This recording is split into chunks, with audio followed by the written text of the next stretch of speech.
Do you often ask, or have you been asked, what's for dinner tonight? This question, also and along the lines of what's for lunch, what snacks am I going to pack to take with me to work today, have become part of my routine on most days. And over the past couple of years, maybe the past 3 to 4 years, that I've noticed that I think about these questions a lot. What am I going to eat today?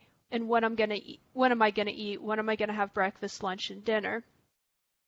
And I've noticed it so much that I've consulted with a nutritionist and a food coach to try to alleviate my worry about food. And I've learned a couple of tips from them, but then I've also found that I still think about what and when I'm going to eat.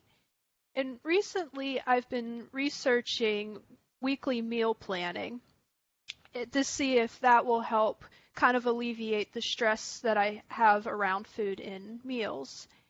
And I've been looking at websites like thekitchen.com, and also the CDC and myplate.com are pretty good resources for meal planning, as well as the American Diabetes Association.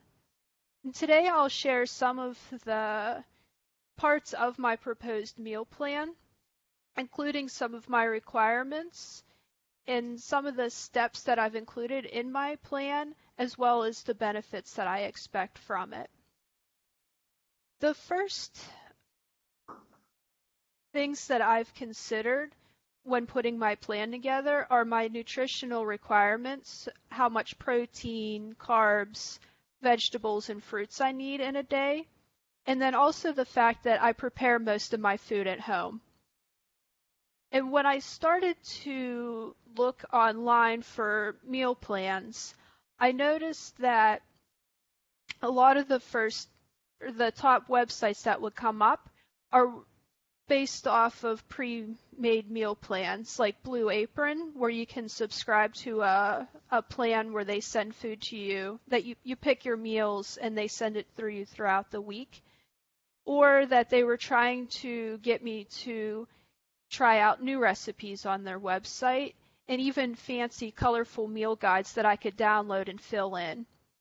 And I still found these sites very stressful. And I started digging more and more, and I wanted information that would help kind of teach me how to put a meal together and not do the work for me, or make it seem like I had more work to do, or worry about when these packages from Blue Apron are going to come. And by the way, I have tried Blue Apron, and the meals are delicious.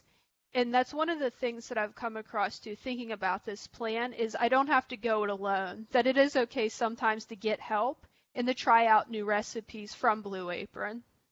But I still want to be able to prepare most of my own meals and to help support my own health. And that brings me to my next point, which is that my plan has to be simple for me to follow it.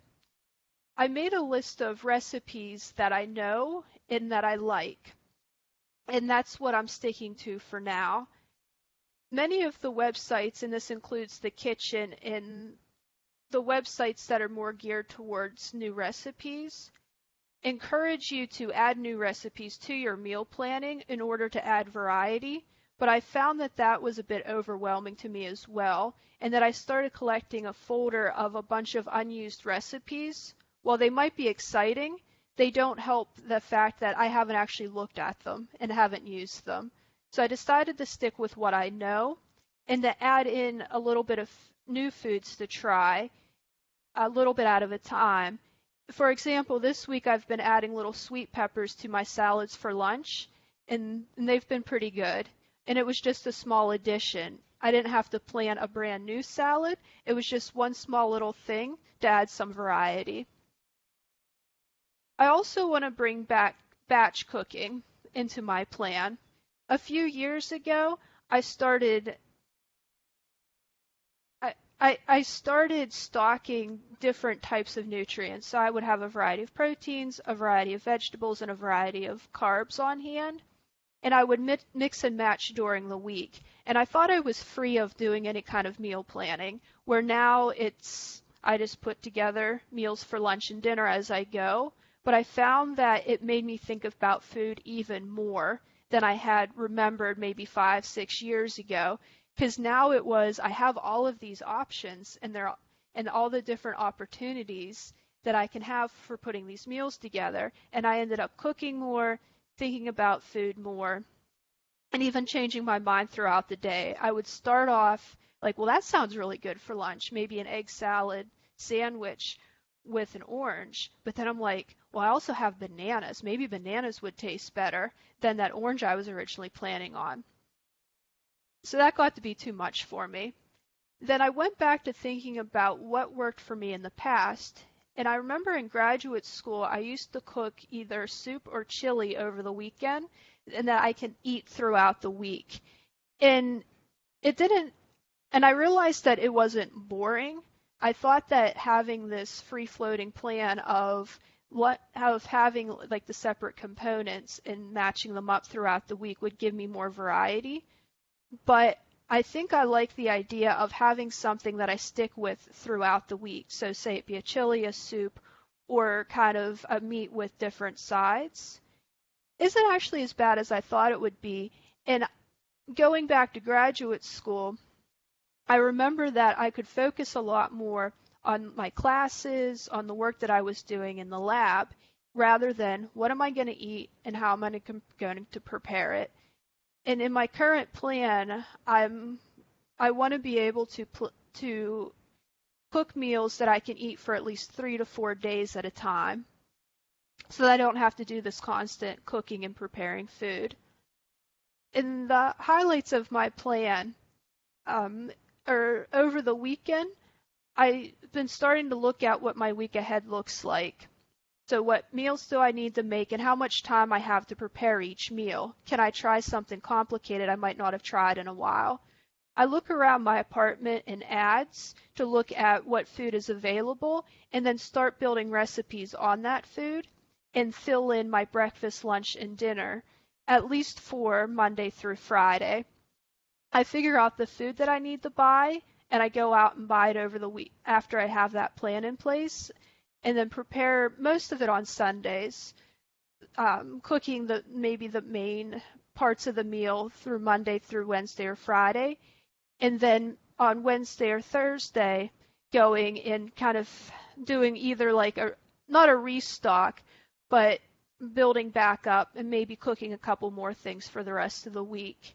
And I hope by following this plan that I'm going to think about food less and I'll have more time to do the activities I actually enjoy, like walking, talking with my family and friends on my phone, and not asking the question, what's for dinner, so much. Well, thank you.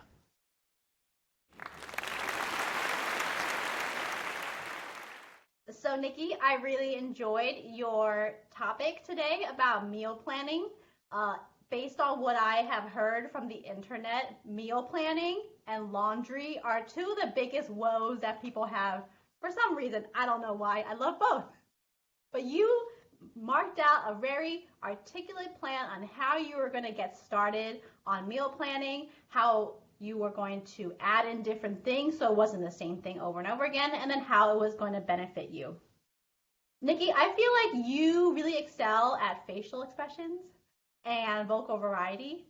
I would have liked to see more of it throughout, but when it happened, I think it was when you were talking about bananas versus oranges, I got drawn in.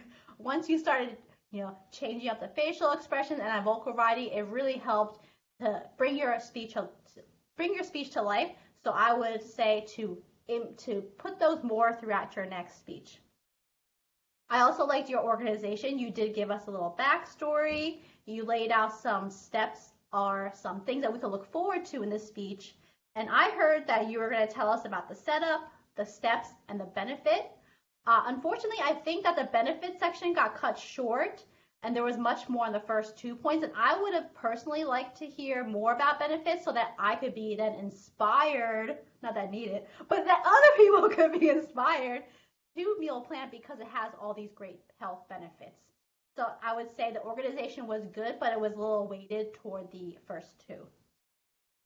Lastly, I also enjoyed that you ended it on a very nice quip the what's for dinner quip. Having kids, I can ask that question. If you have a significant other, you can ask that question. You ask your question to that yourself all the time. It would have been great to also start with some sort of quip like that and then bring it all together at the end, because that is something that we always hear from those who might live around us is what's for dinner. And I really liked how you ended it with that question, even though it was at the end of your speech. Now, some things that I would challenge you to work on is hand gestures. I don't really remember your speaking style when we were in person, but I would imagine that you may have more hand gestures, whereas virtually, you're great with the face, you're great with the vocal variety, but bringing in some more hand gestures would have been great, especially when you were talking about like bookmarking things on the web or, things like list over here. Some hand gestures would have made it even more effective. And the second thing is the speech was given very straightforward, to the point, 1, 2, 3, 4. But in Toastmasters, we often are encouraged to think about, is this speech informational? Is it inspirational? Is it going to be humorous? And I thought this speech was perfect for inspirational because, like I said, a lot of people on the internet complain about meal planning. They don't know how to do it. They don't want to get started. They might share similar things to you where you don't like cooking or cleaning up. And I would have loved to hear that in the speech and be inspired then to say, you know what, I hate cleaning and cooking, but I can still meal plan. How does that work? How can that work for me? So again, it was a great speech, great topic, because a lot of people do find this challenging. I thought you had great facial expressions and vocal variety. I would love to see more. And if you want to improve on something for next time, it would be hand gestures, and perhaps also thinking about what the delivery method of the speech is. An informational speech is a great speech to have, but I felt like this was it could have been more inspirational, but that's up to you. So thank you again, Nikki.